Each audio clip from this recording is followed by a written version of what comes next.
Well, it's that time again. If you weren't already excited, you should be by now, because it is time. After it's been a whole week, what's been going on? It's been definitely quiet here from Wolf United, as we've been taking a work break, along with some ladies that weren't playing this week. We joined them, and we're back. We're there, and we can see, yes, TGIF. Thank goodness it's Friday, 100%. We are ready to go. And there's so much to do. It's going to be one of those fabulous weekends where we've got football aplenty coming on. And for us in particular, we'll be making our way all the way up to Manchester to watch Lee, to be honest, not quite like Manchester is. It's just on the outskirts.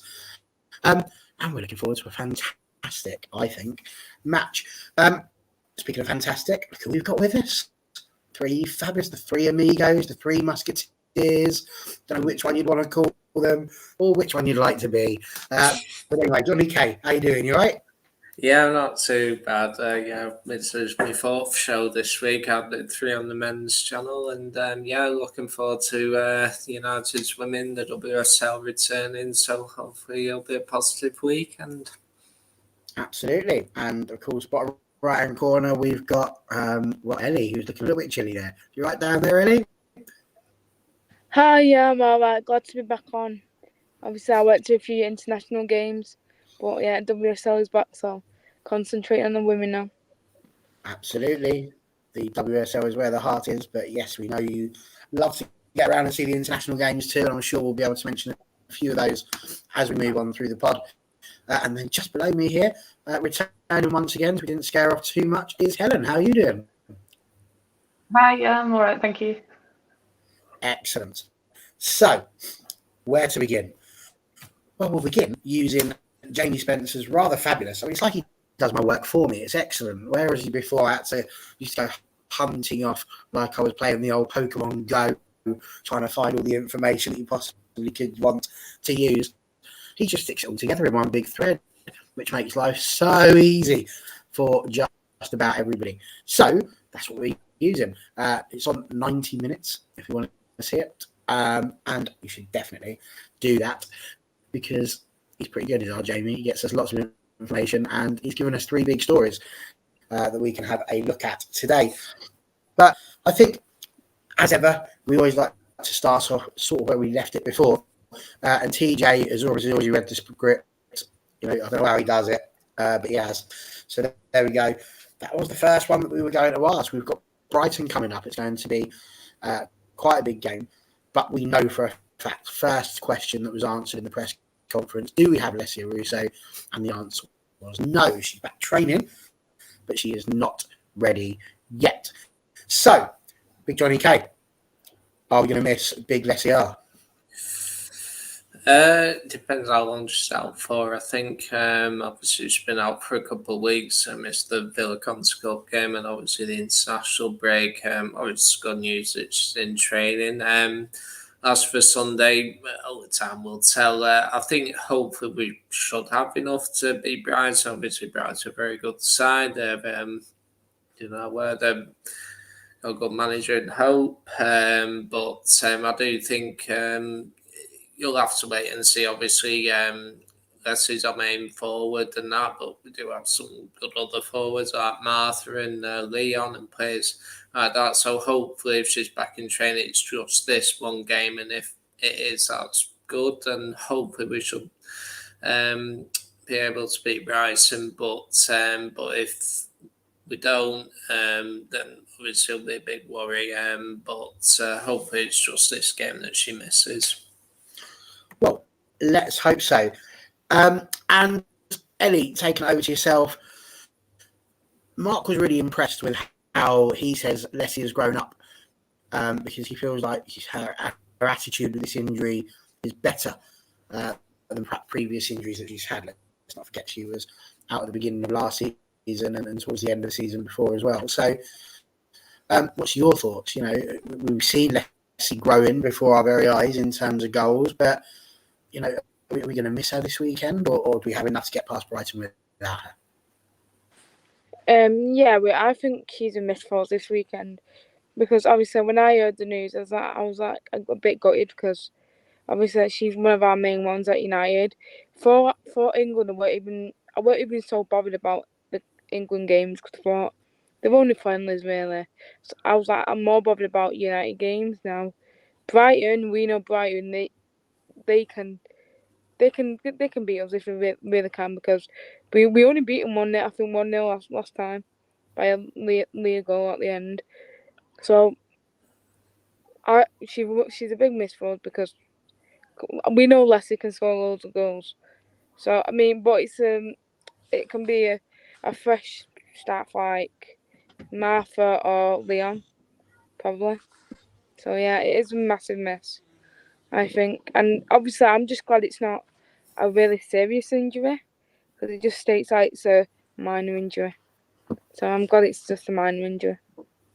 I think that's the big thing, really, isn't it? Is that the last thing we want is for Alessia to be out for a long period of time, especially with all this build-up that certainly I've been giving her as to how this could be the season that she really breaks through and can potentially be going for the golden boot. So, yeah, she certainly has to play to do that, that's for certain. Helen, what's your thoughts? Alessia Russo, obviously we've got players around her that can perform, but is it a miss to not have Alessia up top? Definitely, yeah. I think it'll be a miss for any team because, well, she's shown her skill, her ability, her hold-up play to the world now, as well as just United fans. So it should be a miss for any team. But we did sign loads of attacking players, so hopefully someone can step in and, if not do as good a job, do a decent enough job to score a few goals against Brighton and get the win. Well, that's got to be the hope. In answer to your question, Joseph, I mean, how long's a bit of string? But if you were to use Mark Skinner's exact words, he said, we'll make sure she's looked after and then she can come into the games when we know that she'll be fit and healthy. She's taken her first training session. You would assume, therefore, that means that it shouldn't be too long. I suppose it might be touch and go for Leicester, but you would hope that sort of Durham sort of time, we would be expecting her to be available, you would hope, and maybe in time for that small game that we've got coming up just before the international break, which we won't talk about just yet, because, why would we want to? Okay, so that's Alessia Russo. Let's move that across slightly, because as ever, don't worry, I did my homework, and I've had a little look, and we have played Brighton 8 times, would you believe? 8 of them. We've won 5, drawn 2, lost 1. First ever game against Brighton was in the FA Cup. Believe it or not, we drew 0-0 whilst we were in the Championship. So not too much happening there. Anyone got any idea who the top goal scorer is for us against Brighton? Sigsworth. Oh, Johnny K's gone Sigsworth. What are you going, Ellie? Yeah, I'm going to say Sigsworth You're as well. I think it is. Sigsworth. Helen? Yeah, Ella2. Well, fair play, because you are the only person on the panel so far to mention someone who's actually scored against Brighton. So that is 100% a good one. They're really spread out. We've had only goal, that one scored against them. McManus, Zellum from the penalty spot, Natch. VBR, Vilda's in there. Ladd, Toon, also from the penalty spot, by the way. Alessia Russo has scored against them. Katie Zellum. Oh, I did write it twice. Look at me go. Jane Ross, would you believe? She scored a couple of goals against them. But the top goal scorer for us against Brighton Hove Albion, Leah Goulton, the one who scored the last one. She scored 3 goals against them. And her previous 2 goals came in our first WSL game against them, and we won 4-0 with Lauren James and Zellum scoring. From on that evidence, Goulton will be a bigger miss than Russo. That's exactly where I was going with my question, Johnny K. A lot's been spoken about Alessia Russo, but Leah Goulton, how important she seems to be, the unsung person in the team. Really, we talk so much about, well, if there's not a Russo, you can stick in a Leon. If there's not Hanson, you can stick in a Paris, you can stick in a Garcia. You've got all of these people that are getting mentioned, and Leah Goulton just seems to be stuck out on the left-hand side going, "Hi, I still play for the club. What's going on?" And actually, she can be a really important part for that. So, take up your threat there, John, as you were saying. What are you thinking about Leah Galton and really how much of a part she plays for this club? Yeah, she plays a very important role in our team, and when you look at debates and all, like you say, we always speak about Russo. There's debate around Paris and Garcia, but that's mainly the right hand side. Nobody seems to say anyone other than Galton should be on the left wing, and obviously she's very dependable on that. And, she does get goals. She gets big goals for us, as Ellie mentioned. She got the winner against Brighton in April, wasn't it? So, she has great value to the team, and she can. I mean, there have been times where she played left back, I think, for a game last season against Villa. And, she's... And I think it's important that while she's on the left wing, sometimes you see players drift like Russo sometimes drops to the right, and she'll make that run through the centre to slide in to score a goal and that kind of thing. She did that a few times last season, and she's very hard to mark when she does that. And I do personally think Galton is a key asset for this team going forward. Obviously, she's dedicated to the club. She doesn't play international football, so she's 100% focused on United. And I don't really see anyone replace her on that side. Ellie, Yehuda's asked a question. He hasn't asked a question. He made a statement. That day, Leah is one of the best players of the league. My question is, do you go with that? Would you agree? Of course I would. Like John just said, Leah is dedicated to United because she's been like an OG since we've basically reformed, and she don't play international football. She's all focused on United, and the best time I ever seen her was against that Reading game. I thought, wow, what a player we really have in Leah. Just went round the goalkeeper and then had a shot and it was in. And I think sometimes she's a bit underrated because that's what's been said. She can be literally the best player in the league. We know she can because she can score bangers. And really, I really hope to see one on Sunday because then, look, everyone can see what a player she really is. All the new fans that have come in, she can show up and show what she really is about. Because she literally is one of the best players in the league, I think. Well, we can't argue with that. And she's shown it, hasn't she, Ellen? She really has shown how good she can be. But she's one of those sort of underrated players. We were briefly talking about Scott McTominay before we came on. I'm not at all saying that Leah Galton is the Scott McTominay of the women's team. But just one of those players that just seems to just get on with their job and doesn't necessarily get all of the plaudits that perhaps. I think Leah. Oh, hello. She's back again. I think Leah is one of them players. Whenever we need to go right at the last minute, she's the one there. She's the one to put in the back of the net, just like Scott last night. She reminds me of him about last night. All right, so there we go. So Ellie is saying that Leah is the Scott McTominay of the women's team. What say you, Helen? Yeah, let's see McTominay on the left wing. We're getting on names today. No, I get what you mean. Yeah, I think a bit like Kirsty Hansen, I think she's a confidence player. So I think she needs a goal to get her sort of started, get her season going, and then or an assist, and then she'll be, sort of hit the ground running. So, but she never stops working, even if she doesn't quite get the cross right or it doesn't end up in a goal or an assist. She'll keep going till the very end, and her fitness levels are really good. So that's. Would you go along there with what TJ's put here?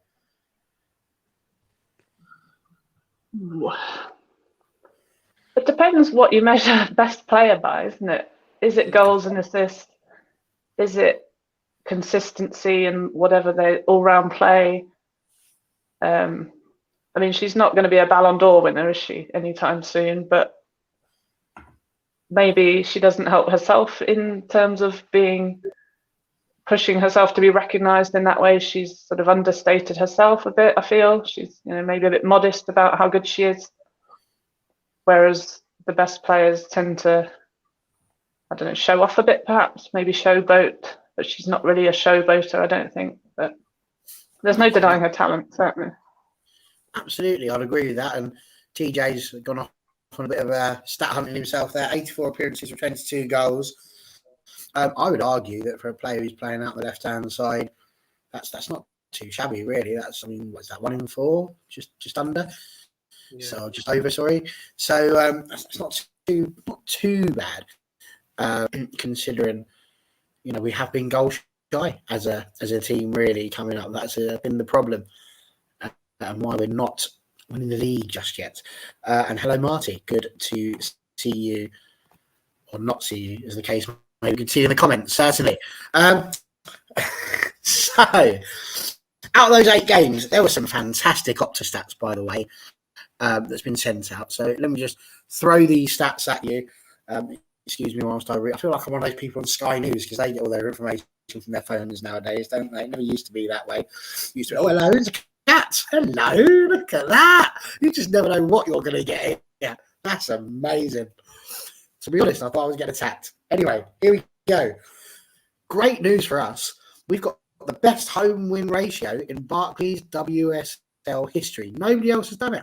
We've won 22 of our 30 home games, which is 73%. So there we go. We won our last 8 league matches at home, scoring 28 goals and conceding only once. I'm pleased it said conceding only once, because the next thing they say is Man United in all 3 of their home Barclays WSL games against Brighton, which we have, scoring 8 goals and never conceded. And we know what happened when we got that stat for Aston Villa. So at least with that one, it's not the end of the world if we do concede one. We're looking to win their opening 3 games of the WSL season for the first time. That's a big thing. We've never won the first 3 games of the WSL season. So that would be pretty cool if we manage that.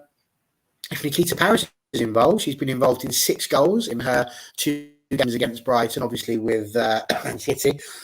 And of course, Myla Tissier has had a fantastic start, being involved in a couple of goals as well. So I suppose really looking forward to the Brighton game as it is. What's your initial thoughts? Are you excited? Do you feel like it should be something that we're winning comfortably?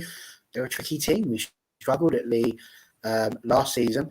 As you said, it took a Leah Galton slider at the back to keep our faint hopes alive for the top 3. What do we think it's going to be like this season? Because, I mean, we were in supreme form in those first 2 games, 6 goals not conceded.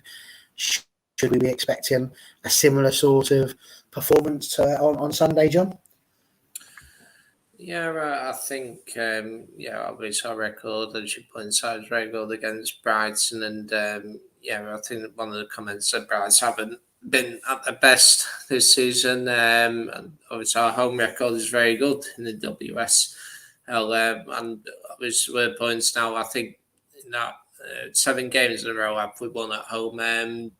How many have we actually conceded? I think only the Everton one. I think at Old Trafford, possibly. And but I do think we should hopefully have it. And this is a test for us going forwards. If we want to be claiming the top 3, you ought to be beating Brighton at home. They're a good team. They're well organised. They'll fight to the very end, as they showed in that game in April. But you should hopefully beat them. If you have any ideas about getting into top 3 and challenging for big things, because Brighton are a fairly middle of the road team. They're around mid-table-ish, maybe pushing 4th place potentially if they have the goods season. And I do think I would expect us to win. That's not to say we will. Obviously, as we mentioned, Russo is a loss, but we got other quality players who can win us that game. And obviously, we took Brighton's best player last season. And so hopefully, yes, I do think we should have enough to beat them. And Eddie, would you stick with that? What's your thoughts? We know that you are a bit like me, supremely positive most of the time, but what's your head saying about this one? Not your heart. What's your head saying? Well, my head's saying we'll win, but I don't think comfortably. That's just my opinion. I think it's going to be at least 2-1 or 2-0 or even, I don't know, 3-1 or something. But we know Brighton, they come to us and they will give us a tough game. Hope Powell, she's already said they will try and give us a tough game. And obviously with May, I hope she starts. And I hope she gets a goal and gets a form goal, but I really do, because that would be just brilliant. And I'd love to see Jade more on a score sheet, because she's not scored against the Pros yet, or she's only had a couple of games, but I just see her banging one in. And Ella Toon as well. I hope she comes back on form, because she's not really been on form for us. But I think that's just because of the highs of the summer and everything. So yeah, and probably Nikita will probably just get another goal on Sunday. But they will come to us. They will think they'll beat us. They'll have that positive mindset that they can beat us, because they know that Russo's out now. But I think we've got a lot of attacking players who can do the job, and of course the back as well, the back line. So yeah, I'd say we will win like 2-1 or something.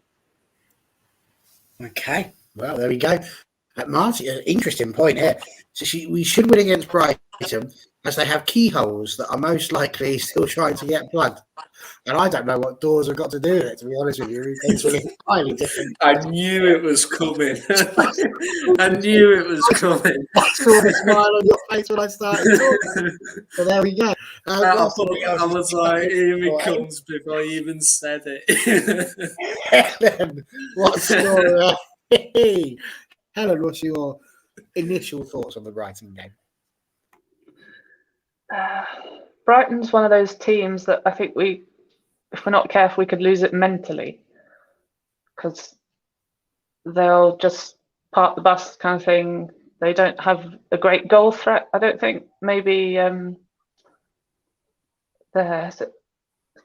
Min, is that the player? She's quite creative, and maybe from a set piece they could snatch a goal, but I think they sort of defend it for their lives, don't they, wherever they go, and try and snatch a draw.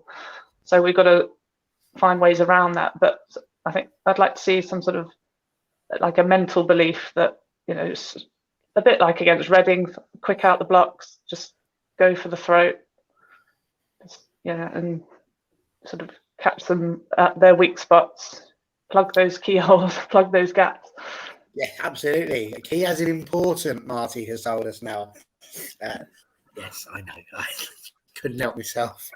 To be fair, you did that between the two. They could make a joke about plugs, wouldn't you? Because in America they have 2 sockets. In England we have 3. So how many plug holes do Bryson have? Yeah, well, hopefully lots. And then we get lots of goals. It seems you mentioned that Young Min, I think, I was on the Opta stats as being one of the better players for Brighton. I think it was something like 1 goal, 2 assists, like 2 assists for her in those first couple of games as well. So going back to the press conference, when Mark was asked to speak a bit about Brighton, he said that the Arsenal game was different. The Reading game was different. They started with a back 5 that was rotational going into the midfield. So it wasn't just an ordinary back 5. And he said that then when they went into the Conti Cup game against Birmingham, they were much more expansive, pushing out more, and that's basically what he's expecting. His argument was that in both of the games we played last year, we scored 3, conceded none against them, so it was a 1-0 win at home and 2-0 win away. And checks notes, that was Laden VBR who got those goals. I can do the assist as well, John. I can see you smiling. It was Honor and Russo. But there's no Russo this time, so nothing for Vilda.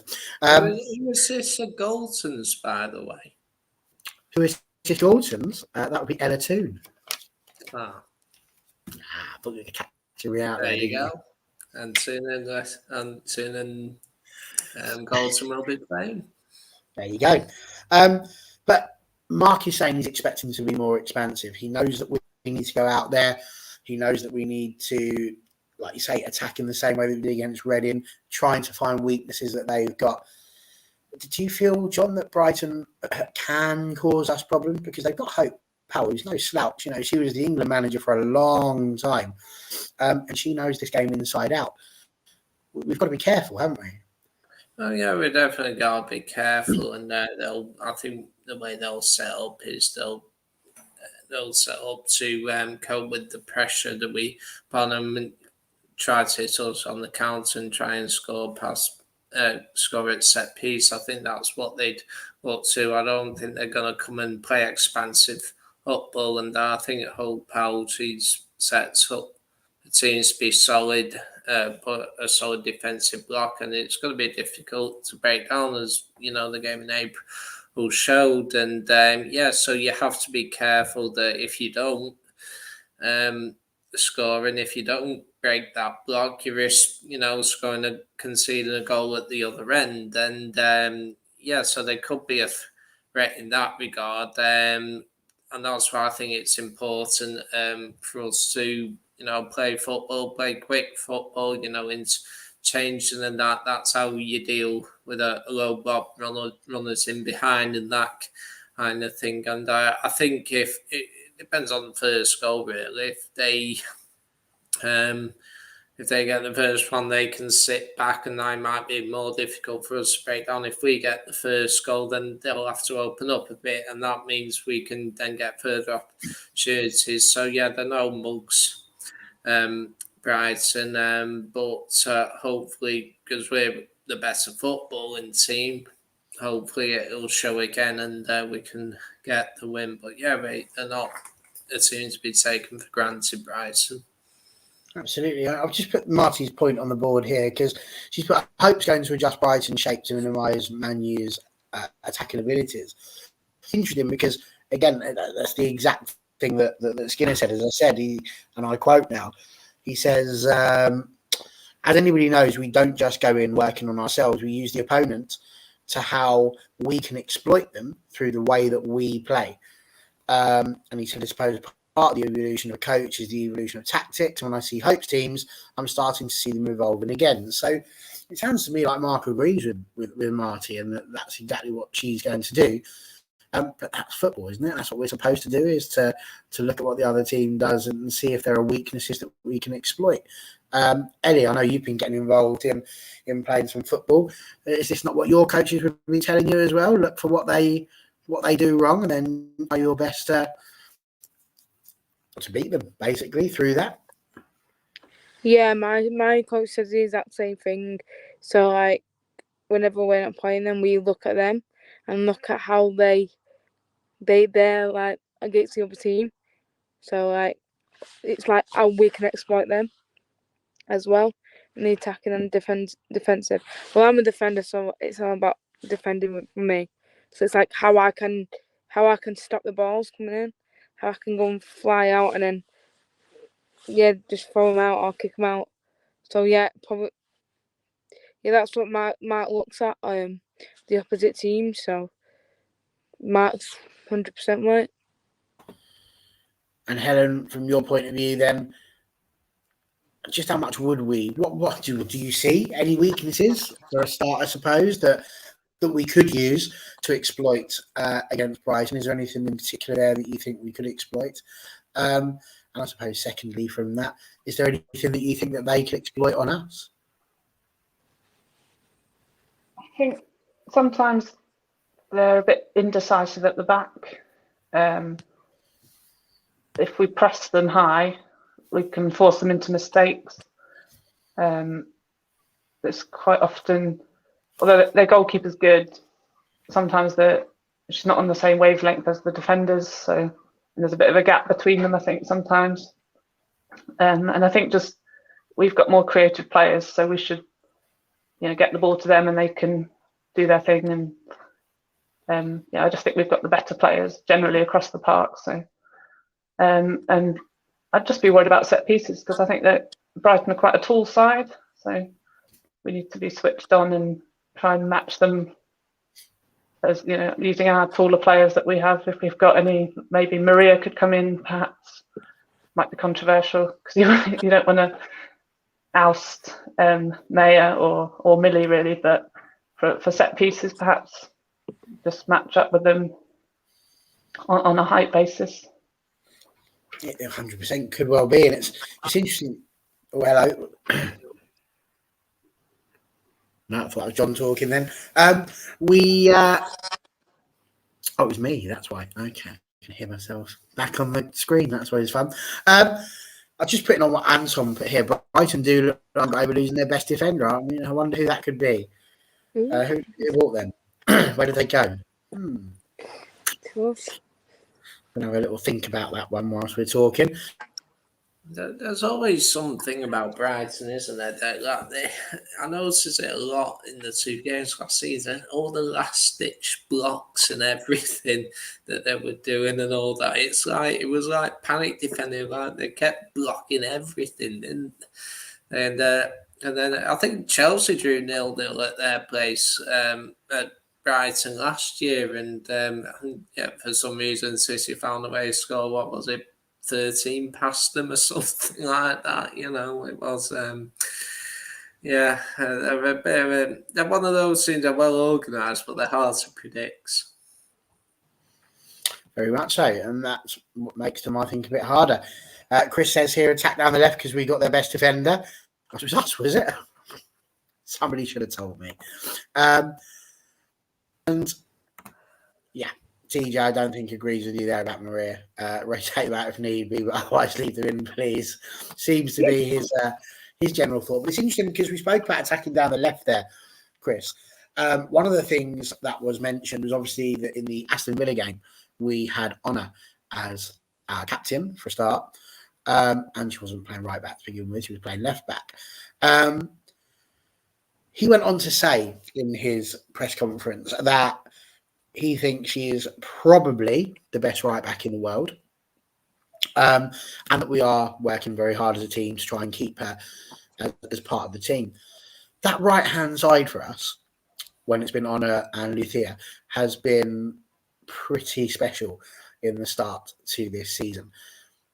Is that something we need to really harness, or do you think that Brighton will be expecting that and we need to come up with something else, John?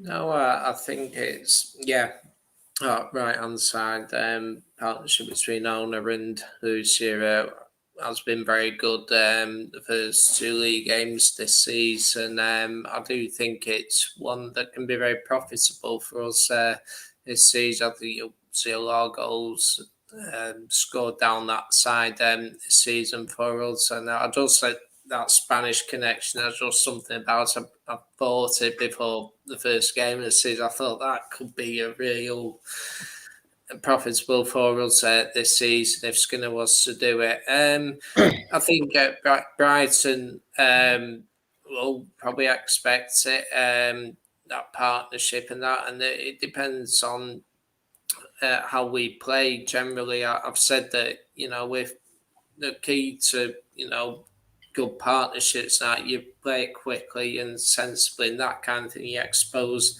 the space to try and pull it, defenders out of position, everything. So it very much depends on how we play. It can be, and if you got players with pace now, it can be very hard to defend against it, no matter how you. So the crucial thing is not necessarily, because Brighton will see it as a threat and put mechanisms in place to limit the damage, but at the same time, we'll have the ball. You've got to work it and work the angles and work to pull defenders out of position. That will allow you to then expose their defence and hopefully be one-on-one with the goalkeeper. So, it very much depends on how you set up, how quickly you play it, and that's that will be key to the game. I think so. And Ellie, whilst we're talking about Honor, how did you feel seeing her as captain for the game against Aston Villa? And could you see that happening in the future? Because TJ here has committed high treason, talking about whether or not Honor could potentially do it over Katie Zeller in the future. And exactly, Marty's 100% got the answer correct there. But what's your thoughts? Do you think that Honor could be a future captain for United? Well, yeah, it was special coming out as captain at the Aston Villa game. Can't lie, it was really special. But I just don't think she'll take over that spot of Katie just yet. But yeah, for the future, I think she'll be a really good captain. But also, we can't forget Mary, because she was captain for the Lionesses game the other day, and I thought that is what they need. I'm not saying anything over Leah, but Mary is a vocal person, and that is what you need in a captain. So even one day, I'd love Mary to be our captain because she's got some vocal, and she just loves ordering the team and loves helping them to get to victory. But only as the captain, it was just special to see, after everything that has been going on about Spain and everything. It was amazing, and you could tell that she loved it because she had a smile on her face, and it was like she was really getting treated well. So yeah, I loved it. Good point. And you actually stole that. Was going to be one of my next ones to talk about, was the fact that Earps captained England as well, which was pretty amazing. And to burst the bubble for everybody that's spoken about it, part of the press conference, he speaks about Earps and her laser focus that she has. He said he looked at her coming out of that tunnel. She wasn't looking anywhere else. She was focused on what's going on, how proud he was of her. So we've got Mary, who's a fantastic leader there. We've got Honor, who he's called a fantastic leader. We've got Katie. He gets asked about how we can get Katie into the England team more, and he's saying how she's just got to keep doing what she's doing. Serena sees all of the qualities that she's got, but equally there are other midfielders to choose from as well. That's 3 people immediately there that you would look at as being potential, or not potential, have been captain material. And then to top that off, of course, you've got the likes of Ella Toon just doing what they do anyway. Millie Turner at the back, who is, quite often seen as a bit of a leader. How do you think that puts us against these other teams, Helen, to have this many people now who you can look around the dressing room and see can be leaders, as opposed to it just having to be that one voice, perhaps? I think it speaks to the cohesion of the team if they've got multiple voices that are leading the group that can take over certain responsibilities. If some are subbed off or aren't picked to start, then I think it's just good that they're comfortable enough with each other to take that responsibility on themselves and be respected by their colleagues to be that vice captain, sub captain, extra captain. I don't know how you'd say it. That it's good to have those personalities in the squad, certainly. Well, this is where we've had our first quiz question of the day. There's another quiz question coming up. Thankfully, you don't have to remember anything now, though. What he said was, and this made me chuckle, when he spoke about Honor captaining United for the game against Villa, he kicked off with, Honor is part of my leadership group. I have 4 leaders. So somewhere within our team, there are 4 leaders. Honor is one of them. Game for you. Can you think of who the other 3 people might be? It's not in there. We don't know. It's just for fun. But if it were you and you were Mark Skinner, who would be the other 3 people in your leadership group? And we'll go the other way around, and we'll start with Ellie. Millie Turner. I've got to say Millie Turner, Mary, and I don't know. What about the actual captain? Oh, do we have to say the actual captain as well? Well, he said 4 leaders. You'd assume. Well, yeah, obviously Katie's up. Then I would have gone with Leah Golton as well. I don't know. Well, let's see what we got here. Marty's gone Aoife Mannion. Katie's Ella Mary Earps. Marty Part 2 has gone Katie's Ella Mary and Millie, so arguing with themselves there. Anton's just gone for 2, Earps and Zellum. Don't need a third. What do you think, John? Mary, Zellum, Eleanor, Toon. Interesting. And you wanted to jump in a little bit as well on the captaincy. So we'll I think what I wanted to point out is it make the point Skinner made about 4 different leaders, and that's what you need in a successful team. You don't need just one captain. You the best teams have maybe 5 or 6 captains on the pitch. When you think back to when the successful days in the 90s with Fergie, you had several captains. You had Brian Robson, you had Steve Bruce, you had Cantona, you had Roy Keane. They were all different captains, but they all played on the same pitch. And I think that's one thing you need.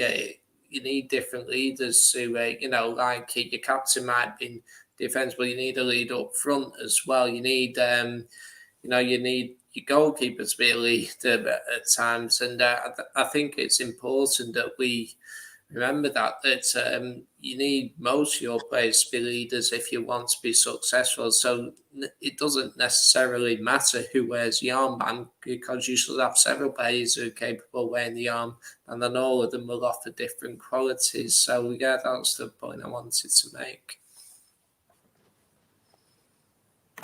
And it's a good point to make. So, Helen, you now have the most thinking time of anyone, so I'm expecting 3 correct answers here, please. Who do you think are the other 3 people? So Honor, Katie, Mary, and I think, Millie Turner, I think, as well. Well, there you go. So it's a good question, isn't it? It's one of those that just makes you wonder. Just makes you wonder who it could possibly be. But it's good. Do you think that there might be a slight thing that Skinner might mean? I'd like there to be more leaders, possibly, than just the 4. Well, I think, as has been said, quite here. In every team there is someone with an armband, not in every team there is. But 100%, you don't necessarily need to have them to be a leader. At the end of the day, we said before, Katie Zellum is a good leader because everybody follows her. Everybody wants to be a part of the team. Everybody, is obviously quite content with her as a captain. There's no dissension in the ranks, nobody having a go at her on the pitch. So quite clearly, she's a captain that is well respected. And I think that's quite important for us to recognise. But equally, having people like Honor Batcher in there, having people like Mary Earps who have captained England and therefore is going to give you that level of voice is really helpful. So I just think that it's really good. When you think back to this time last year, we weren't privy to any of that information. The same players were still there, but it just goes to show that the culture is being built there for everybody to have sort of their say and their ability to lead. So I think that's wonderful. So next question really comes down to Maya Le Tissier, because it would be wrong not to mention her properly on a preview show for Brighton. We jested earlier, but yes, we have stolen their best player. I say stolen. We paid a fair price, potentially, for her. It's going to be bittersweet, would you say, maybe, for her, because she had a really good time at Brighton. She was the most capped teenage player in the WSL, thanks to the time that Brighton gave her. They've really built her up. And I know that people love it when I do these sort of ridiculous comparisons, but in a way it feels a little bit like the Wayne Rooney transfer, insofar as just this person that's been given excellent opportunities to grow and to become the best player they could be, and now they just feel like they had to move on a little bit in order to take that next step and to make that next jump and to move forward. She was obviously with the under-23s as well, so potential England player there as well. Just how highly do you rate Maya Le Tissier, and how important could she be in this game? John? Yeah, I think she'll be a very key player for us, not just in this game, but the whole season. I think, she'll be looking forward to this game. Maybe not bittersweet, but I think she'll be great for a time at Brighton. But I think when it comes to when you get on the pitch, your past allegiances are forgotten. You're a professional footballer. You seek to try your best, everything. And I think she'll be looking forward to game, looking to prove a point. And I think, if anything, like you mentioned with Rooney, when he used to play Everton, he always used to look forward to that fixture. And if anything, he slightly went up a level whenever he played Everton. So hopefully Maya does the same when she plays Brighton. So I think, I do think she'll be a key player in the game. She'll be a key play this season at the back. She's had a good start so far, and hopefully she can go up to not just one level but several levels in her playing career for us. But hopefully she does well. Helen Mark said that they've had a massive part in what Maya is. We're reaping the rewards of that. Our job is to help continue that growth. But she's a great character, and we're hoping to get good things out of her this year. Obviously, you're hoping to get good things out of her this year as well. But how big do you think Maya Le Tissier is going to be for this team? Maya Le Tissier. I'm sorry, Maya. I don't know why I keep doing it. Maya Le Tissier. Yeah, I think she brings something we've not had before, perhaps, that just like she doesn't even know how good she is almost. It comes so naturally to her, the way she plays, it seems. She's just like when she scored those goals against Reading, she was so surprised but delighted, and maybe she's got a bit more freedom within the United team to just express herself. You know, there's long diagonal passes from the back, and she's just settled in really well and straight into the first team, trusted as a centre half, and so much more than defending is what she brings. So, and she's also obviously got that inside knowledge into Brighton, so she can use that against them. She can she's used to defending against their attackers, those that have played with her that are still in the team. So yeah, she'll be a secret weapon for us, perhaps. Let's hope so. Maybe a not so secret weapon. You'd imagine Brighton know all about her as well. Yeah. But yeah, 100%. And I love this quote from Skinner. I had to put it in. I highlighted it as something because he talks about being super impressed with her, Ellie, and he says she's playing every minute. This is why I'm passing up here. Years WSL experience at 20 years old. She's played every minute, and she's so mature for someone so young. The best thing about her, I think, even when you see her interviews, she's driven, focused, but fun, and she remembers her age. She plays above her age, but she remembers how old she is. It's a lovely, delicate balance. We've got a cracking player on our hands here, haven't we, Ellie? Yeah, we have. She's a really good youngster to have in the squad now. Like Andy just said, she's only 20 years old and a 4-year contract. That just says it all. 4 years to prove herself at the highest level. I think I even watched her and she said she doubted herself for United at the beginning. Said to for my car, I don't think I'm good enough for United. But then her dad said, yeah, go and try it. And look how far she's come on since she joined. She scored against Reading like twice. Not bad for someone at the back. Really isn't. And like she was surprised at the goals she scored and everything. So this is just a future for her. I think she'll become one of the best players in WSL. Soon enough, I think she will. That's a great point. And she was 20. She's 20 now. She was 16. Yes, 4 years experience would be that sort of age. You're not wrong. But the reason why I bring that up is because the next question that Skinner was asked was all about the youth, the youngsters to get into the first team. He said Neve Murphy has been training with the first team today. Rebecca May has been involved for the last 3 or 4 weeks. We've had Jess Simpson, who's been doing well, and she was obviously in the Conti Cup on the bench there. And of course, Saf Middleton Patel has been in and around the team as well. That's 4 players. For the uninitiated few, Saf is a goalkeeper. Jess Simpson and Neve Murphy, both defenders. Rebecca May would be a midfielder who had a debut against Reading, so she has played once before, I do believe, if I'm to believe Google, which on this occasion I do, but I could be wrong. Just spoiler alert, could be. But either way, there's 4 players there. Brighton were able to take a chance on Maya Le Tissier, and they were able to give her that chance, and she took it and ran with it. When we look at our team, we've got so much pressure to achieve now. I know we've mentioned it before, but Helen, I really want to get your point of view on this one.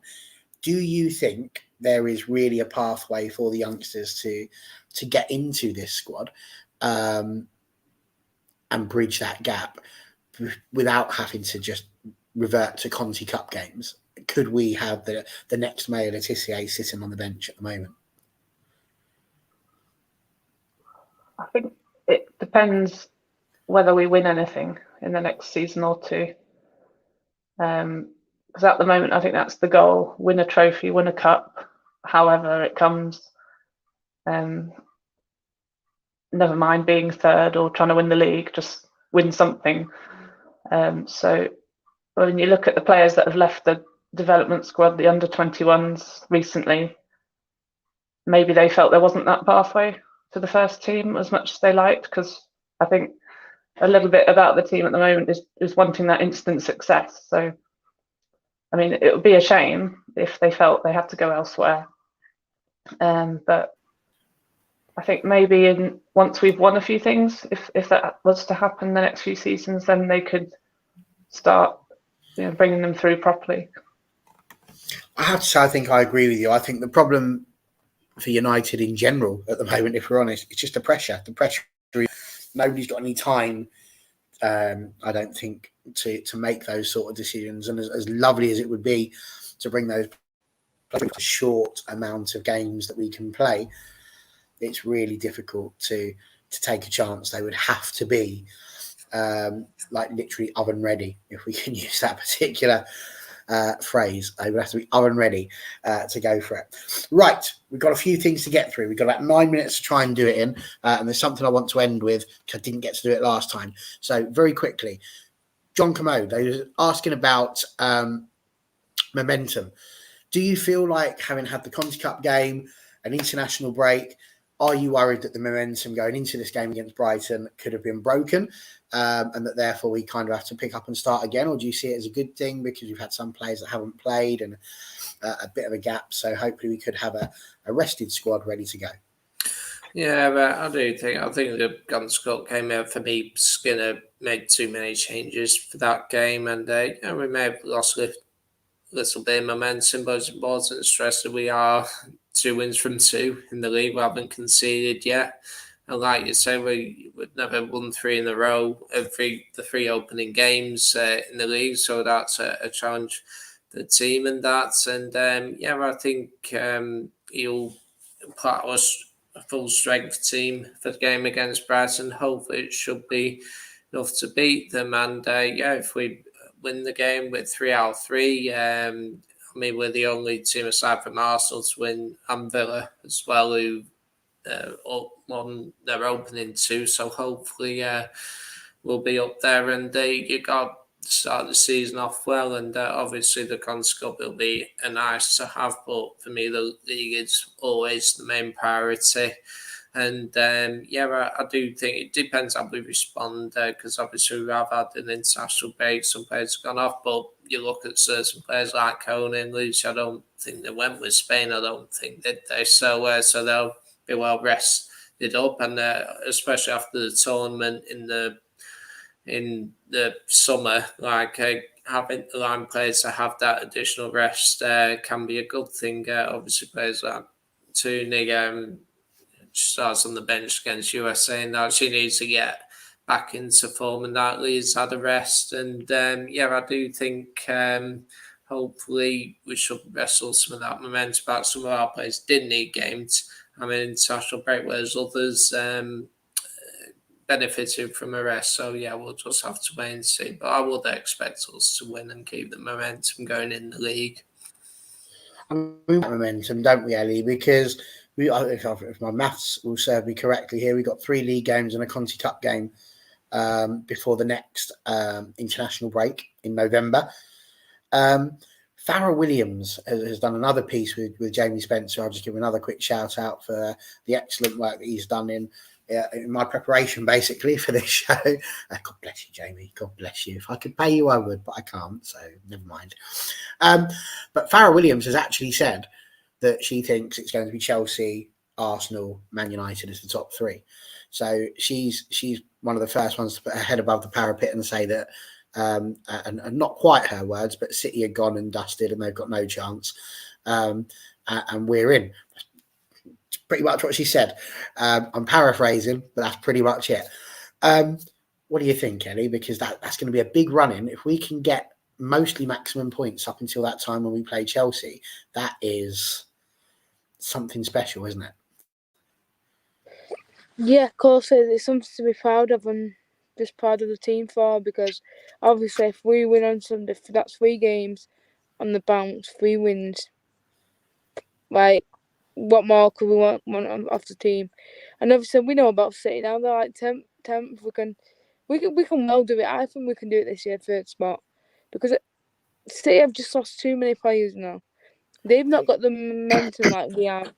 I don't think so. They're not going to get far this season. So big up Fal for saying that. We'll be 3rd. We've got some class players this season. We can be 3rd. Even me and you, Barry, we're always so confident about this team.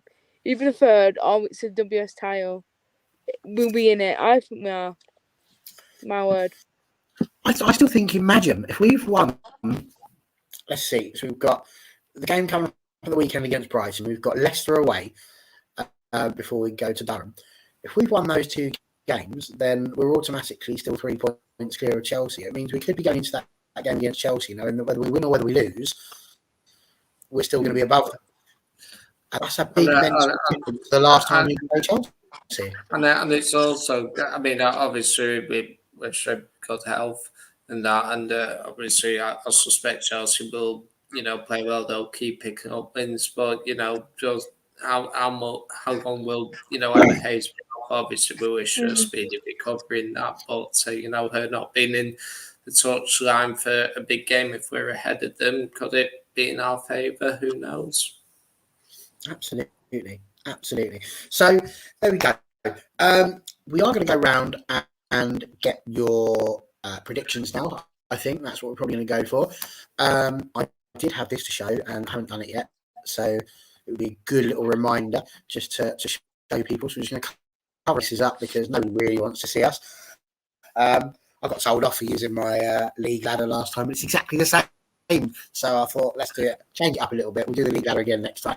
But as you can see there, it's Arsenal, United and Villa, as we've said, are the undefeated teams there. Chelsea are on 6 points along with Everton, but they've both played a game more. So it's looking pretty good. Not great if you are a Reading, Leicester or Man City fan. Oh, sorry, you saw me laughing. I'm so sorry. Sorry. Honestly, I'm not. City need to win that game against Leicester. If they don't, then I'll be laughing. I am sorry, but I'll be laughing. I'll be there laughing with you. Absolutely. You can can it and play it all the comedy shows. I've got no problems with that. Johnny K, what's the score going to be? What have I gone for with it? 2-0 United. And first goal scorer, I'll go with Goldson. Very good. Ellie, what are you going for? 2-1 Martha Thomas, first goal. Oh, that's interesting. And Helen. 3-1 to United. I hadn't thought about first goal scorer, but I want to say Garcia. Very nice. I'm going 4-0 to Manchester United. And first goal, Kirsty Hansen. Oh, you made me think there.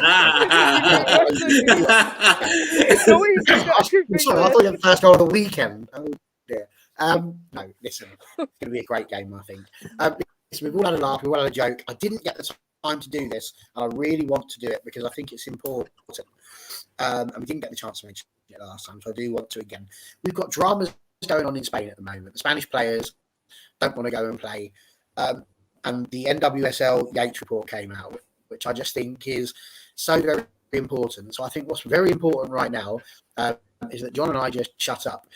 And I'd very much like to hear from the ladies, because ultimately it's you guys that are affected most when these sorts of things happen. And I just wanted to give you a little chance, if you've got something you would like to say, about everything that's going on and what you think needs to change in women's football for this to not be a thing anymore.